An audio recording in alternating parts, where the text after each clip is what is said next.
जब वो रहे तो अपने जीवन के दुख को, जीवन के पाप कर्म को, जीवन के उलझन को वो खुद नहीं मिटा पाए।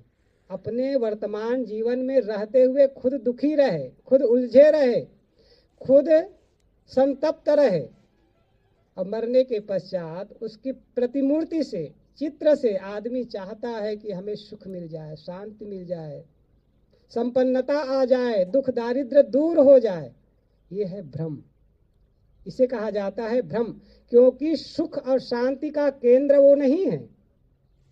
सुख और शांति का केंद्र आत्मा है। इसीलिए कबीर साहब ने कहा है, वस्तु अंतय खोजय अंतय क्यों कर आवै हाथ, सज्जन सोई सराय ये जो पारख राखै साथ। यहाँ भी पारख की बात कबीर साहब कह रहे हैं।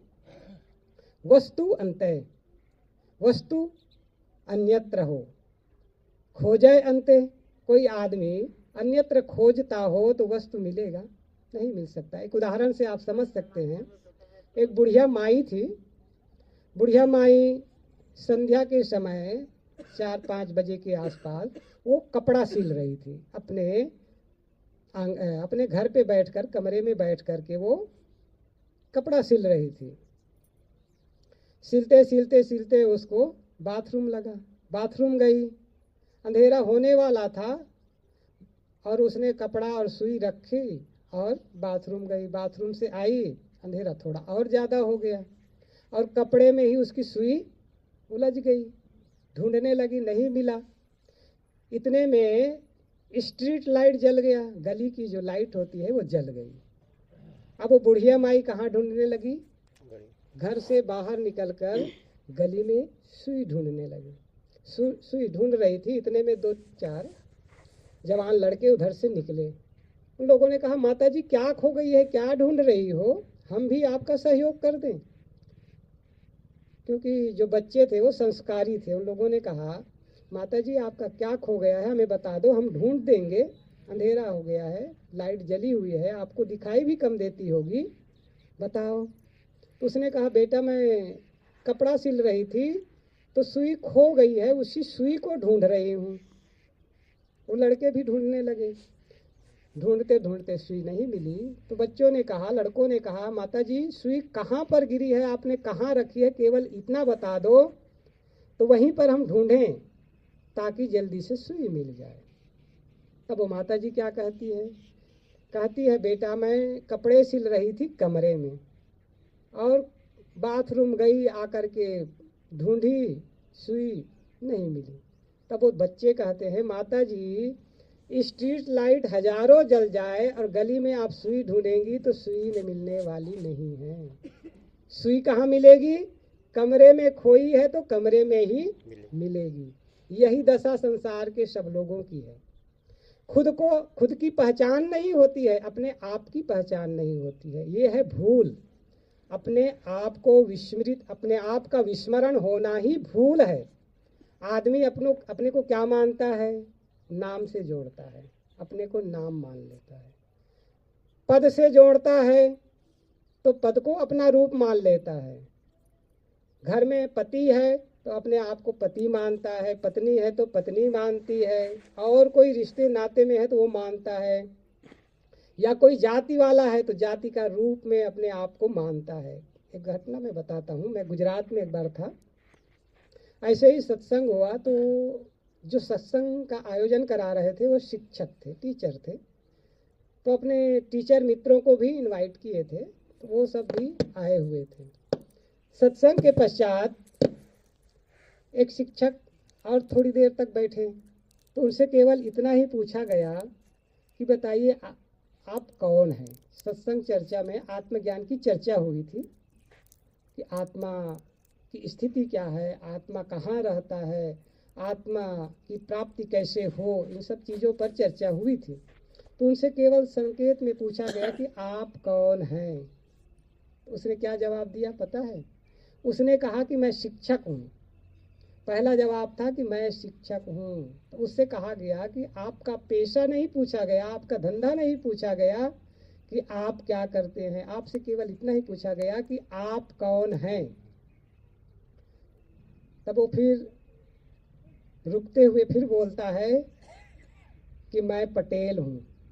पहली बात में उन्होंने कहा अपना पद बताया, पद को नकार दिया गया, तब वो दूसरी बात में बताता है पटेल, अपनी जाति को पहले रखता है कि जाति के रूप में अपना पहचान बताता है। मैं पटेल हूँ कहा तो हमने कहा कि आपकी जाति हमने नहीं पूछा, आप किस जाति के हैं। तब तीसरी बार में उसने कहा कि अमुक मेरा नाम है, महेश पटेल मेरा नाम है। तो हमने कहा आपका परिचय भी हमने नहीं पूछा है, आप कौन हैं। तो चौथी बार में उसने कहा कि मैं 4-5 फीट का खड़ा हुआ इंसान हूँ। तब हमने कहा कि आप इंसान हैं, अच्छी बात है, लेकिन हमने ये नहीं पूछा है कि आप इंसान हैं कि क्या प्राणी हैं। हमने केवल इतना ही पूछा है कि आप कौन हैं। फिर आखिरी बार वो कहता है कि मुझे ये समझ में नहीं आ रहा है और घबराहट हो रही कि मैं कौन हूँ, ये उसने कहा। तब मैंने कहा कि आप कह रहे हैं कि मेरे को घबराहट हो रही है, मेरे को समझ में नहीं आ रहा है कि मैं कौन हूँ। ये शब्द जो कहने वाला कौन है, मैं कौन हूँ, ये कहने वाला शब्द कहने वाला कौन है। तब वो आदमी फिर घबराहट में कहता है, ये मुख बोलता है, बता तेरे मुख से कौन बोलता है, तू बोलता है कि मुख बोलता है, बता तेरे मुख से कौन बोलता है। ये मैं की आवाज आती कहाँ से, आती जहाँ से बैठा वहाँ कौन। घर तुझे पता है बंदे जरा तू बताना, बता तेरे मुख से कौन बोलता है, तू बोलता है कि मुख बोलता है। कौन बोलता है? मुख बोलता है। जब जीव निकल जाता है शरीर से, शरीर पड़ा रहता है, मुख भी रहता है, लेकिन मुख से कोई आवाज नहीं आती है। मुख से बोलने वाला चेतन आत्मा है। तो मैंने कहा मुख नहीं बोलता है, मुख तो रहता है, जीव निकल जाता है तो मुख से कोई जुबान नहीं निकलती। आंख से देखने वाला दृष्टा आत्मा है, कान से सुनने वाला श्रोता आत्मा है, नाक से सूंघने वाला ग्रहण करने वाला आत्मा है, और चाम से स्पर्श का अनुभव करने वाला भी चेतन आत्मा है। मुख से बोलने वाला तो आत्मा है ही। इस चीज को न समझने के कारण से आदमी सत्संग भी करता है, फिर भी अपने आप को नाम से, पद से, रूप से, प्रतिष्ठा से, जाति से इत्यादि से जोड़ा हुआ है। फिर आत्मा का बोध कहाँ? आत्मा का पता है। आत्मा को हम जानते हैं कि जीव सबके घट में है, इतना हम जानते हैं, लेकिन बोध नहीं है।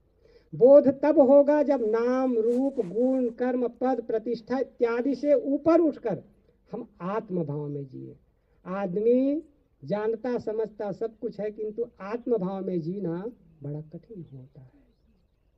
पंडित वही होता है जो समदर्शी होता है, आत्म भाव में जीता है। मैंने कहा था शुरू में, दो परंपराएं हैं। ब्राह्मणी परंपरा का पंडित वो होता है जो कर्म कांड कराता है, और कर्म कांड के बल पर परम तत्व की प्राप्ति और सुख शांति की प्राप्ति बाहर बताता है। वो कर्म कांडी ब्राह्मण और पंडित कहलाता है।